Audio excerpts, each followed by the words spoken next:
Hello guys, what is up? It is Snitchery. How are you doing today? First of all, I want to apologize for the fact that I'm on the floor in the basement. My bunny's asleep in my filming room and I don't want to disturb her, obviously. My fingers are crossed that maybe it's made up for by the fact that I got a new camera finally for the first time since 2014. I am so incredibly cheap that I was of the opinion if it ain't broke, don't fix it. So I had the same camera for like almost 5 years now and it was getting dusty, crusty, dingy, nasty. It was time for it to go. So hopefully this video quality is a bit better. Let me know down in the comments if you prefer it or if you can even tell a difference. I'm genuinely curious. So not techie. I just finished filming. Hi, it's your girl from the future. I really didn't ask you guys to subscribe. How can I be an annoying YouTuber if I don't ask you guys to subscribe? So if you're not subscribed already, hi. Feel free to join the family. Super fun here, super cool. If you're already subscribed, welcome back. Hit the bell notification if you want to see my face all the time. Please subscribe for more quality content. I'm a little concerned about the content of this video because while the title itself might not necessarily sound scandalous, there are things like this in this industry where you're not sure what you can talk about and what you can't talk about. And especially this subject, like influencer photo shoots, I never see anyone discussing it or hearing anyone talk about it. And I don't know if this is the case for anyone else. This video might get literally like 3.5 views. I have no idea. But I know that I would be curious about the entire process in that world if I wasn't a part of it. So today I'm going to be talking about how I was featured in a few campaigns. One of them was being one of two faces for an international Nyx Cosmetics campaign. I'll be talking about going to shoot with the Balm up in San Francisco for a new product launch. I'll be talking about shooting some promotional footage for Pond's and Beautycon. I'll also be talking about shooting for Line Crime, which is the most recent thing I did. I'm gonna talk about everything. The only thing I won't talk about is how much I was paid for 3 out of the 4 jobs. I will talk about how much I was paid for one of the jobs and you guys will understand why, but I think that's illegal.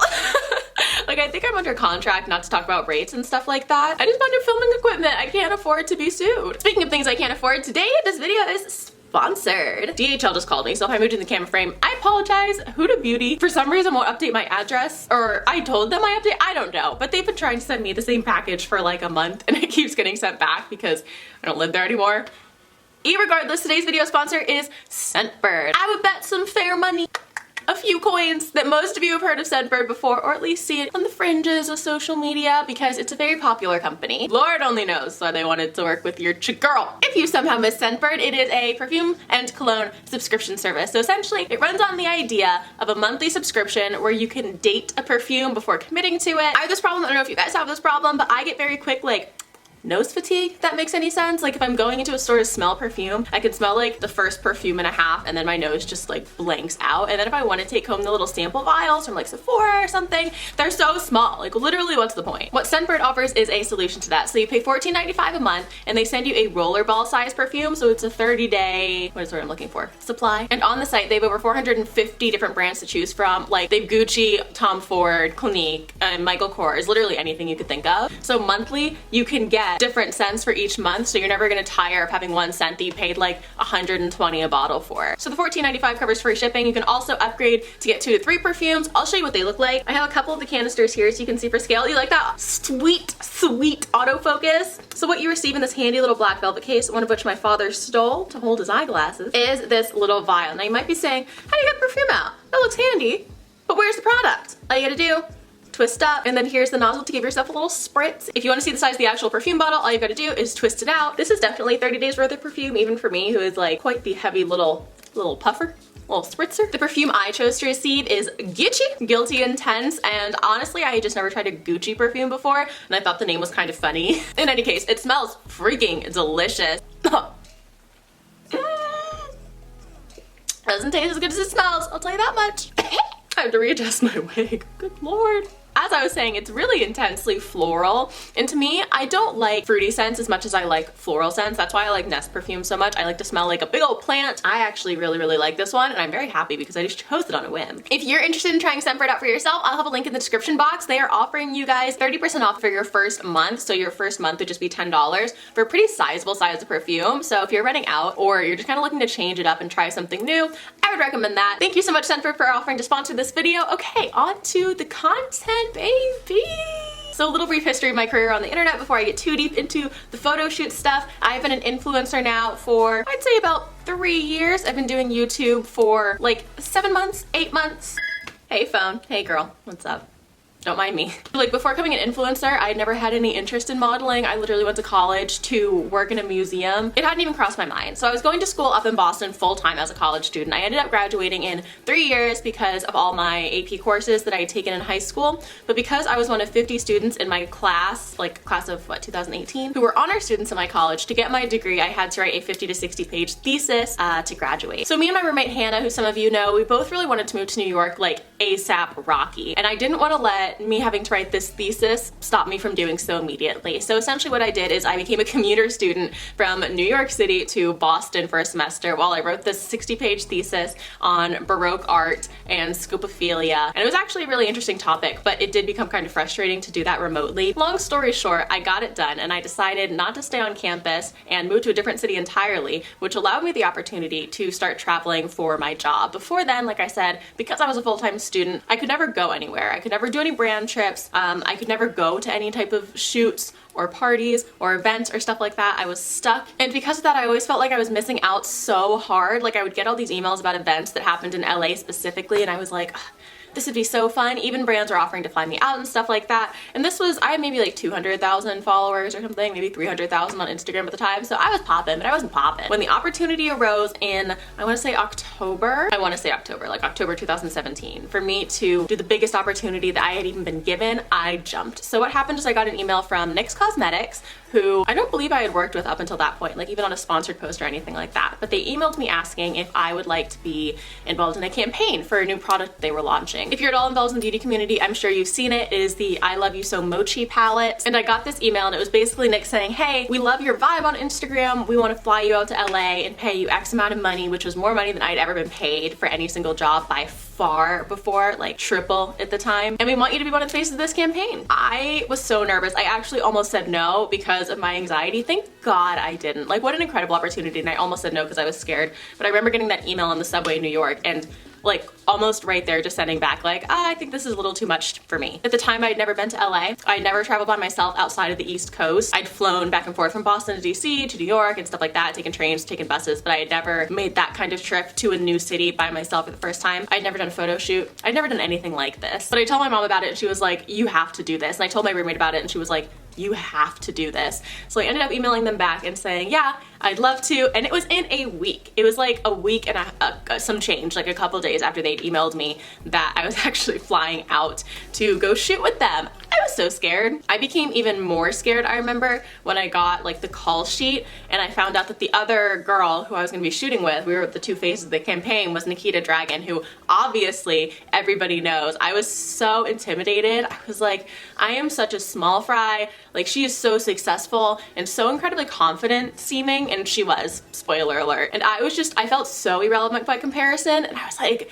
I got that feeling that I never get. I never feel like this. I'm always very confident in my work and what I do and the things I deserve and stuff like that because I feel like I work hard. But I was like, I feel like they've made some kind of mistake. Why am I being invited out to do this? I remember I was chatting with their team, who, by the way, was always so incredibly kind. The Nyx team is lovely. They are so nice. And they asked me to bring my wigs. Now, this was the first problem I encountered. I photoshopped my wigs, and I'm like super open about that. It's not, I don't even know why I lie. It's not a secret. If you look on my Instagram feed, I have wigs in every color and the hairline is looking snatched. That's because I photoshopped them to match the background. So I don't actually have like 300 different wigs of the exact colors of backdrops I have. I just color them in. The backdrop and the wig at the same time. I was in New York, the wigs were in Virginia. So what I did was I went out and I spent like, I think it was like $400 on a human hair wig. I went to a wig shop for the first time, which was a hysterical experience. The night before I went to LA, I ended up dyeing it like a pastel blue, went a little green. What can you do? I don't know why I was so, well, I do know why I was so nervous. It's because I had never done anything like this before. I didn't know how to tell them that like I couldn't get to my wigs in time. You know, I don't know, I was being stupid. So the day finally comes a little too quickly that I will be going to LA. I pack up all my things. I pack up my huge ass makeup kit. That was another thing. I don't have a professional kit because I only ever do makeup on myself. I'm not a makeup artist. So I just like packed up all my makeup in Ziploc bags because I was doing my makeup myself. I'll talk about that a little bit later. But to make a long story short, I did end up flying to Los Angeles. I called my mom, was like, I made it. I did it. Your girl, she did it. The next morning rolls around. My call time wasn't until, I think, not fairly late in the day, but it definitely wasn't super early. I think Nikita's was a bit earlier. I taped my wig to my head because that's the only way that I know how to make hairlines look natural. Like, look at this. This is just plopped. Who is she? Everyone there is so nice. It's very overwhelming because it's a very large studio, and at this point I'd never even been in a photography studio before. Nikita was there already. I was totally starstruck. I of course knew who she was. She looks exactly the same in person. It was very disarming because she's super pretty. We said hello, everything was fine. The Nyx team was showing me around. I got some water and like a bagel. The water was a mistake because I brought it back to the station where I would be doing my makeup and promptly spilled the water all over all my makeup and the entire vanity counter. I was so embarrassed. It was literally like 2.5 minutes in and I already had to ask for paper towels. Ugh, it was literally so embarrassing. It was so embarrassing. Oh my god, even now I'm getting like goosebumps because it was so embarrassing. Nikita had a makeup artist, and I think she was also doing some of it, but she did have a makeup artist there. And then the hairstylist was also, I don't know if you guys know, Nikita has like a line of wigs, a range of wigs. So he was working on her wigs, and like I said, she's very outgoing and I'm very introverted with stuff like this. So I was sitting at one station by myself doing my own makeup, being like, I don't know who I'm supposed to be talking to. I'm so out of my element here. I'd never, like I said, even been to LA, so I had no idea how to network. At the Nyx party later, where they like revealed the photos, I saw Nikita again and she was like, I thought you didn't like me. And I was like, oh my god, I'm so sorry. It's just because I'm so shy. Like, I didn't know how to talk to people. I didn't know how to interact with anyone. So I probably did come off as like fairly standoffish, which I think I do with a lot of people. I mean, it's like the stereotype, people think I'm a bitch because I'm so quiet, but really I'm just like trying not to be my pants. But that is one interesting difference about going on an influencer photo shoot and going to a photo shoot as a model. When you're hired as an influencer, you're hired to be yourself. Nyx is not selling this makeup because I have the best face for this makeup or anything like that. They want to use me for cross promotion and things like that. It's a mutually beneficial deal. So when you do photo shoots, you also, or at least I also, I think every time, you will use whatever product is launching in your own photo to post on Instagram. So up until Lime Prime most recently, actually, I'd always done my own makeup on shoots because they wanted me to look like me. As far as the actual shooting goes, I sucked. For sure. I definitely loosened up over time, but at the beginning it was rough. Like, they were trying to get any sort of like facial expression out of me and I was just like so scared. I was like a slack-jawed, like all my pictures I'm sure were like, it was bad. But for the most part, the day went off without a hitch. Oversight on my part was that I had taped my wig to my head and they wanted to use different wigs because I had brought a few synthetic wigs that I had. My dumbass forgot wig tape remover like a freaking idiot. So they were like, hey, can we switch up your wig? And I was like, truly no. And the hair artist they had there was incredible. He worked around it. He put in extensions into a wig. I didn't even know how you do that. I actually had a lot of fun that day. We finished, it was a wrap. It was incredible. Everyone was very kind. I got back to my hotel room and I remember just getting this crazy rush of adrenaline because I'd done something completely new that I'd never done before and it went well and it all turned out really incredibly. If you follow me on Instagram at Snitchery, you'll have seen me like crying about this because my face was in Ulta. They put my face up on these displays in Ulta, so I went into my neighborhood Ulta and saw them, and they also had huge displays in the Nyx store, like in the malls. My face would be on those huge things. Then at the Nyx launch party, they had our faces hugely blown up, which was so surreal and absolutely hysterical. That was my first shoot experience. The second shoot I ended up doing was for the Balm. Now, I had talked with the Balm quite a bit before I ended up like agreeing to do anything. We talked on the phone a long time. Basically, they said, hey, we've never paid an influencer before, so we're not sure like the rates an influencer would normally charge to do a shoot like this. And I told them what I've been paid for Nyx. I wasn't under management at the time, and actually I don't regret this at all. I would do this again in a heartbeat because it was an amazing experience. But after we got off the phone, I texted my roommate, and the Balm is located in San Francisco, if you guys didn't know. So I was like, hey, you're interested in going to San Francisco? And she was like, hell yeah, I want to go to San Francisco. Are you killing me? Killing me? Shit.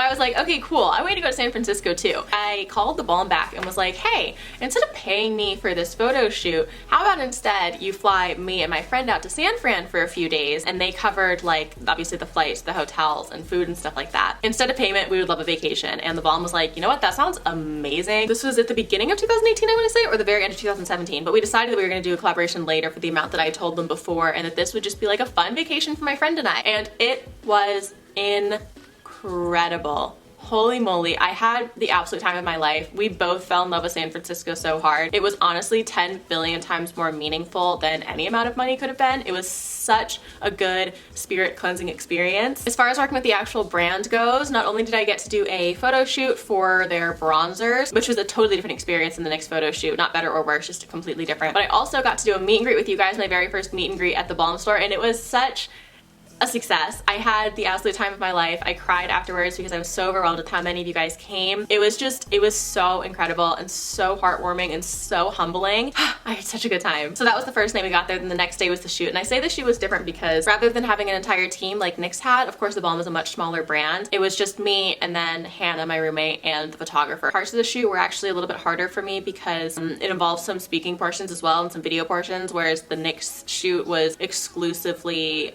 pictures. Definitely a bit of a different experience because I also had to do a tutorial on camera, and oh my god, my eye, I remember it was this one, was watering so bad, and I remember all the makeup just like running down my face, and I don't know why it was watering so bad, but it was a freaking disaster. They were so nice about it, but I was like, I'm so sorry. It was quite a fun day though. It was really nice to have Hannah there for the experience as well. They gave us an incredible set of goodie bags for both of us that was basically the entire range of the Balm. One thing I'll say is I never heard, well, I heard from the Balm as like a checkup, but we somehow missed each other in terms of like working together again in any capacity. Their team would email me saying like, how are you? And I'd email them back and be like, great, how are you? And like, we're still on very good terms, but for some reason we never like followed up with any kind of collaboration. So that was a shoot I basically did for, not basically, that I did do for free. I'm sure some of you guys are screaming at the stream being like, that was really stupid to do, but I had a great time. The next shoot I did was for Beautycon and Pond's. Again, this was paired with a post on my Instagram and also a meet and greet at Beautycon New York. So I did a Pond's meet and greet. Again, holy crap, you guys are so incredibly kind to me.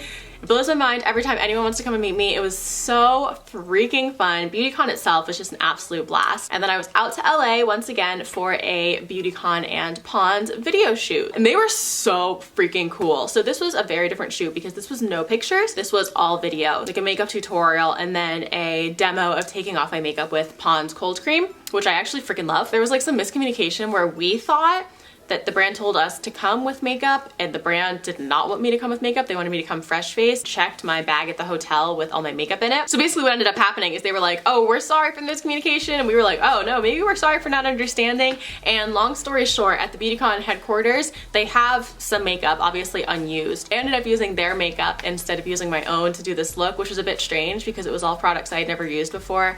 And of course, like the brushes weren't ideal. And this was my fault for not bringing my makeup. It was nothing on them, but despite that, easily the least stressful shoot that I had done to that point. And that's not because Nyx or the Balm were inherently stressful environments. It was just because it was nothing new at this point. I also, like I said, had my manager there, which was very helpful, and the team was also very open and very funny and personable. And I ended up actually doing, if I do say so myself, a really good job on this. For some reason, I think it was because I had had like 8 matcha green tea lattes, was feeling very energetic and very confident. There were of course lots of talking portions and I just breezed through them. It was so easy. I never once felt nervous. I felt very in my element and very at home. And then last but not least, the most recent shoot I've done was Lime Crime a few months ago before I went home to Virginia and was like, I don't want to travel anywhere. Lime Crime was really cool. Again, very different because at Lime Crime, they shoot in their like Lime Crime headquarters. Like they just have a room where they shoot their campaigns. And also I got to get my makeup done by Val, who did a fantastic job. I've never looked that good in my life. Awesome freaking experience. I would do that every freaking day of my life if I could. Every team I had shot with up until that point was super nice and courteous and very kind to me and very accommodating and always made me feel very welcome and at home. But Lime Crime went like 10 steps above and beyond. They got me Harry Potter cupcakes, which was so freaking sweet. I can't stand it. And a Harry Potter shirt that I still wear all the time. And they printed out like a little Hogwarts acceptance letter and framed it. It was so freaking cute. I literally could not stand it. I almost started crying because I was like, there's no way that I am deserving of a brand to like treat me so kindly. It was amazing. It was very, very overwhelming. Also, Lime Crime headquarters is really cool. All their rooms have different like pastel themes. I was shook. The shoot itself was the longest, but I would also say the smoothest because like I said, I wasn't doing my own makeup and they had all of their wigs for me. They let me listen to K-pop the entire time we were shooting and it was so fun. That was maybe my favorite like working day of all time. And those are all the shoots I'm going to be talking about today. As you probably heard or saw, they're all very different, but they all happened very quick and they were all incredibly fun. And obviously because I was hired for being stupid self, it is all thanks to you guys. I cannot thank you enough. I don't want to get corny or sappy, but holy crap, I hope it comes through how incredibly and enormously grateful I am that each and every one of you have supported me in this. It has blown my wildest dreams completely out of the water. And I mean, I don't even know what to expect for the future because everything is better than I could have imagined. So thank you for that, and thank you for being my friend today and always. I truly mean that from the bottom of my heart, and I will see you guys in the next one. Mwah. Bye guys.